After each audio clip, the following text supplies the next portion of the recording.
Hello everyone, welcome to Caroline's Craft Tree. Today I just wanted to show you my latest digital kit and just the process of my intentions of how this kit works with the shaped pages.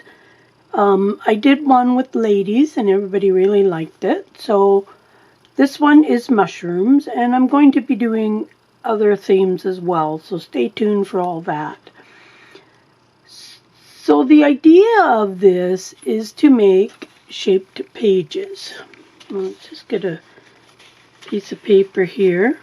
So when it's in your journal, the edge is going to look like so. And you flip it open and you get the same image on the back side of the paper. And there is a few ways to achieve this, and we will go through those ways. But first, let's show you the kit itself. So every page has the page, and then it has a mirrored image of that page. So then when you put it together, back to front, you get the same image. We'll go through a little more of that in a few seconds. So here is another page. So there, in this kit, there is 8 pages total. Once you've glued them together, there's actually 16 pages plus 5 pages of ephemera pages. So there again, there's that one and the mirrored image. This one.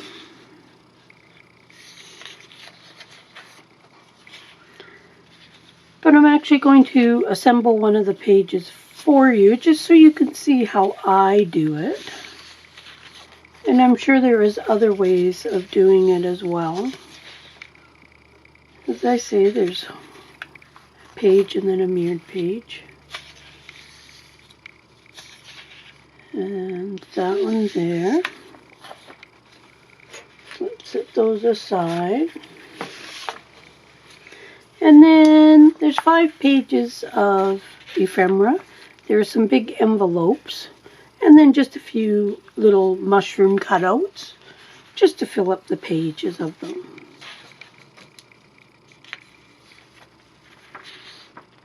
Didn't want to waste all that space in between the envelopes. So, and this is just a little something extra to go in your journals. I'm going to raise this up a little bit.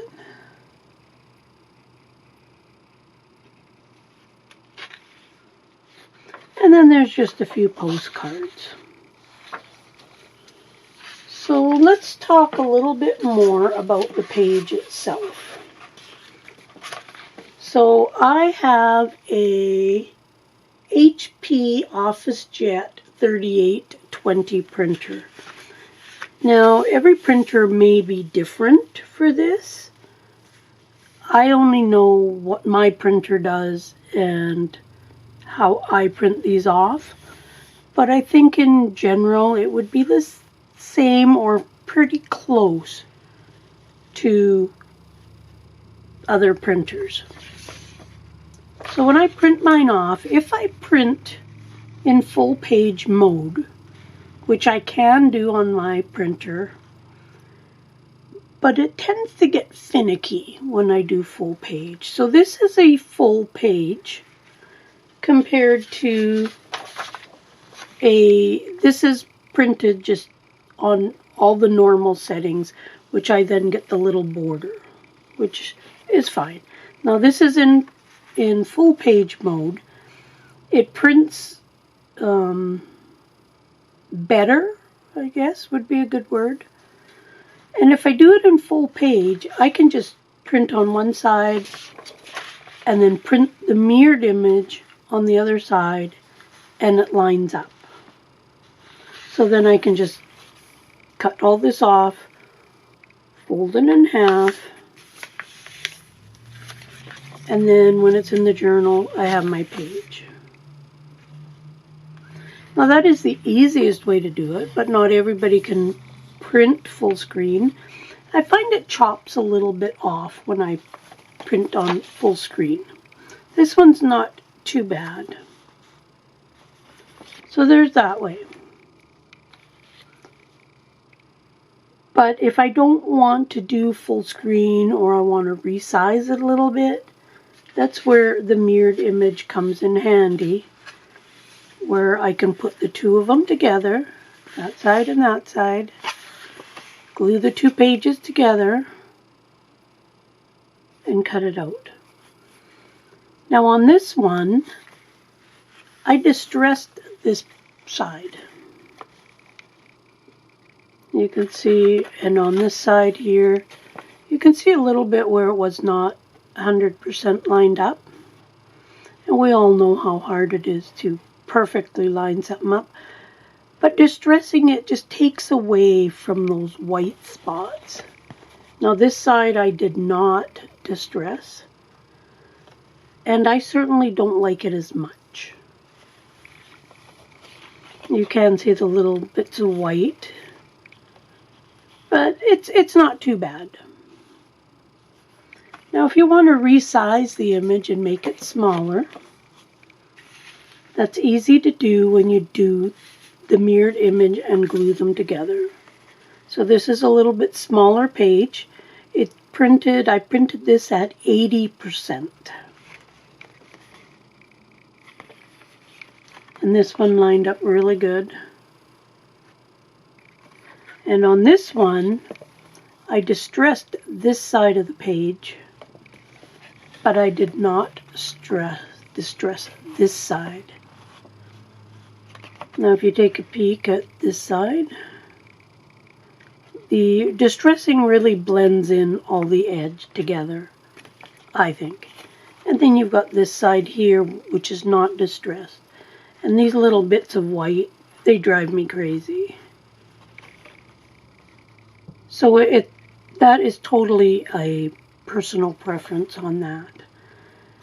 But by doing the mirrored image and putting them back to back, you can resize the pages pretty much any size, and as long as you print the two off on the exact same size and settings, they should match up.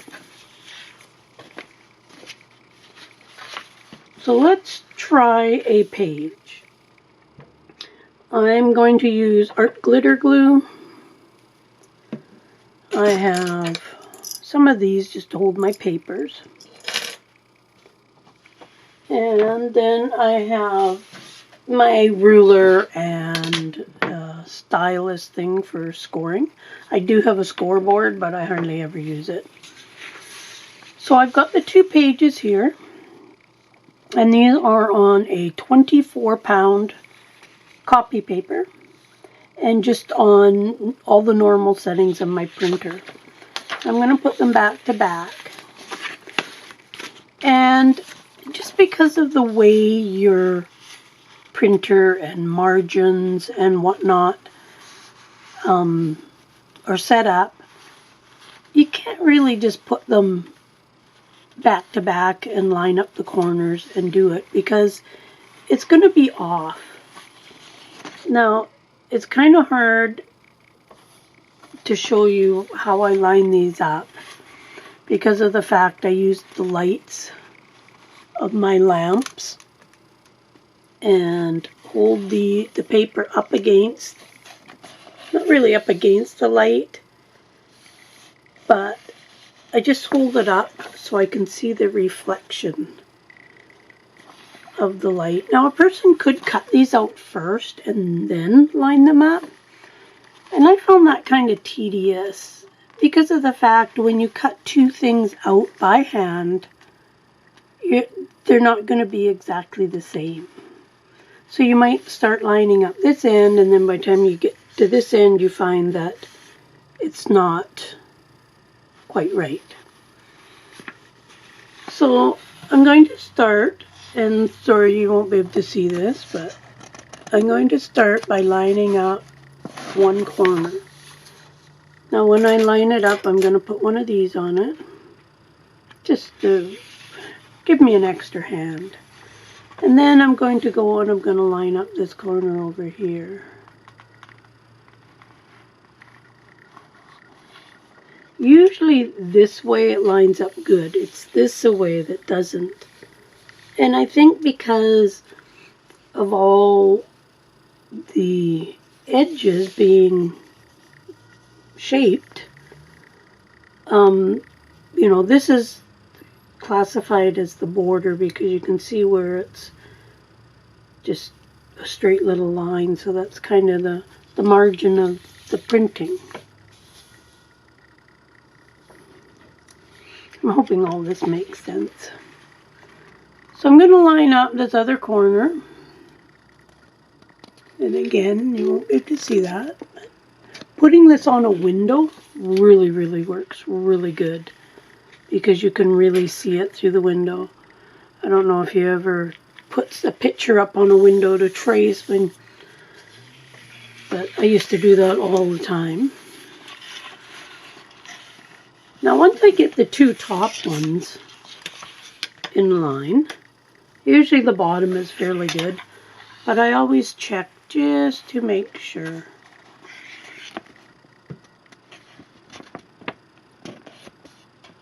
And if it's off a little bit, it's still okay. Because if you get a little bit of white or something, that's where the inking comes in really handy. So I've got 4 of those, and once I get it to this point, I'll take one last look. Now as you hold it up and look through the paper, and again, it's going to depend on the weight of paper you use. Of course, the thinner the paper, the easier it will be to see through. But I hold it up to the light, and I look to see if the picture is blurry. And again, you won't be able to see that part. I'll hold it up to my lamp, and this looks pretty good. Because I find if the picture looks a little bit blurry, then it's not quite lined up. So I'm just going to move this over to here. So now I'm going to start gluing. So I don't worry about getting glue where I don't want it on the page because it's all going to get cut off anyways. So I do it this way. I just leave my clips on, I fold this back, and I glue, if I could only get glue out. Let's use the bigger bottle here. Okay.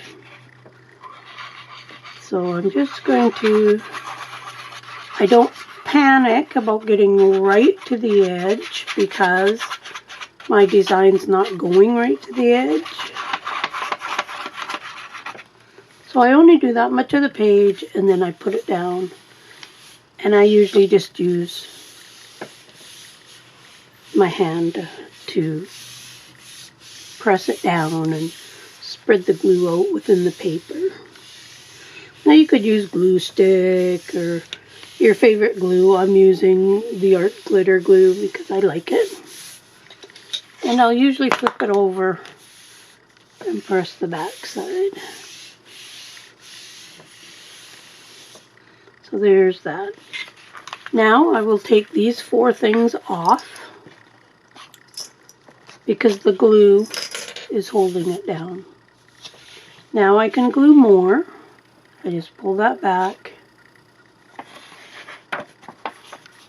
and I'll put more glue on a section of it.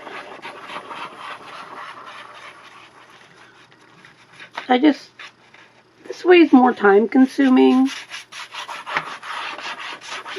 but for myself I like doing it this way because then my glue doesn't dry as much.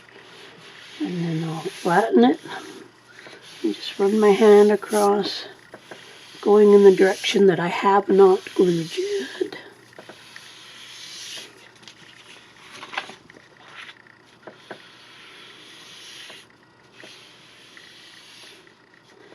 And once you do a few of these, then you kind of learn your own little technique and see what you want to change, maybe quick ways to do it. Once I get going on these, they really don't take that long. And by going over the edge of what I'm going to cut off, it's great to keep the pages glued together better, because the glue is going past where I actually want it. And again, just flatten that down with my hand. Now you could use your bone folder, you could use a credit card, anything like that instead of your hand, a brayer, any of that. So there is my page glued together. So now it gets cut out and whatnot, but I'm going to mark my center just because it's easier, and I'm going to score it. So I'm going to find my center. Now I'm using a Tim Holtz ruler, but any way you want to find the center. I'm just going to mark it up there in that little white spot that I'm going to cut off anyways. And the same with this side.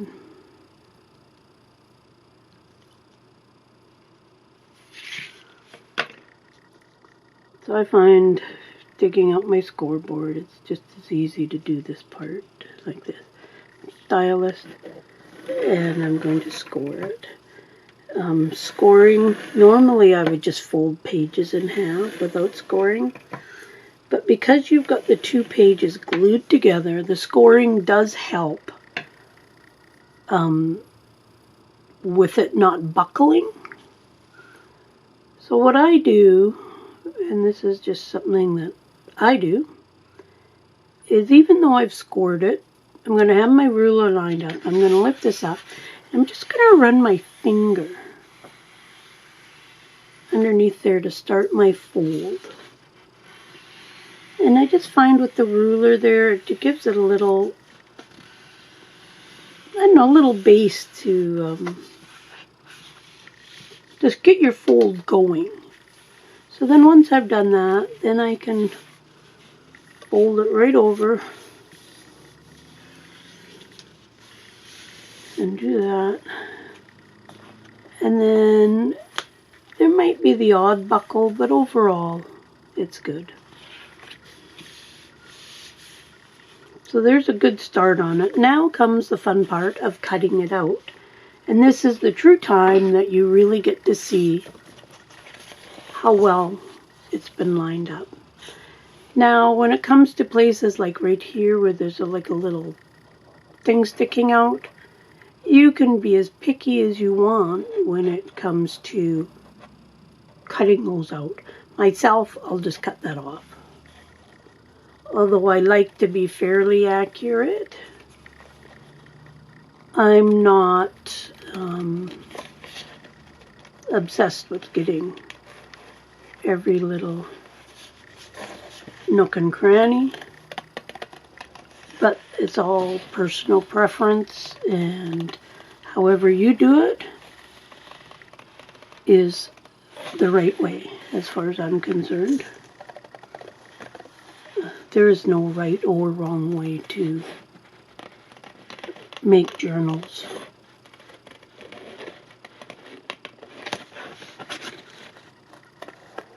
There is a bit of cutting involved with these, but I think the overall result is well worth the effort. And do stay tuned, because I'm going to be doing more themes of this, because I really, really like how they look in a journal.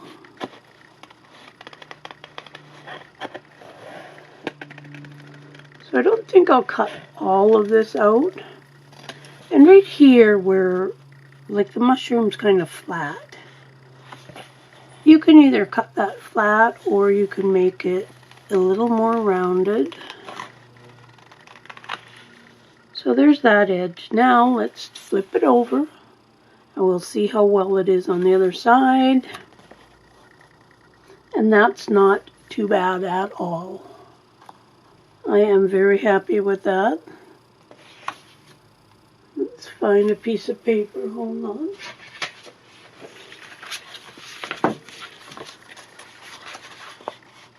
So that's what it's going to look like. Then once I have it all cut out, I use Vintage Photo. I use Vintage Photo for almost everything.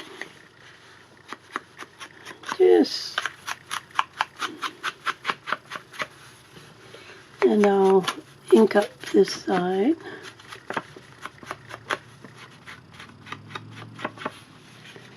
I think Vintage Photo, in my opinion, just really sets it off. It blends all your cuts together. And people that do ink their edges will know what I mean.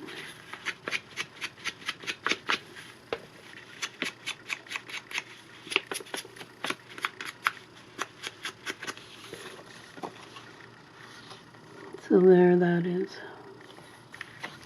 As I say, these look so wonderful in a journal. So far I have ladies and I have the mushrooms. And let's open this up so you can see. But that's what your page will look like, sort of, once those are gone. But I want to give a little more detailed on how to use these pages. And yeah, they just look, I love them. I absolutely love them. Not much else to say. And here's just a smaller version. And you could make these as small as you wanted. So it really depends on the journal that you're going to use them in.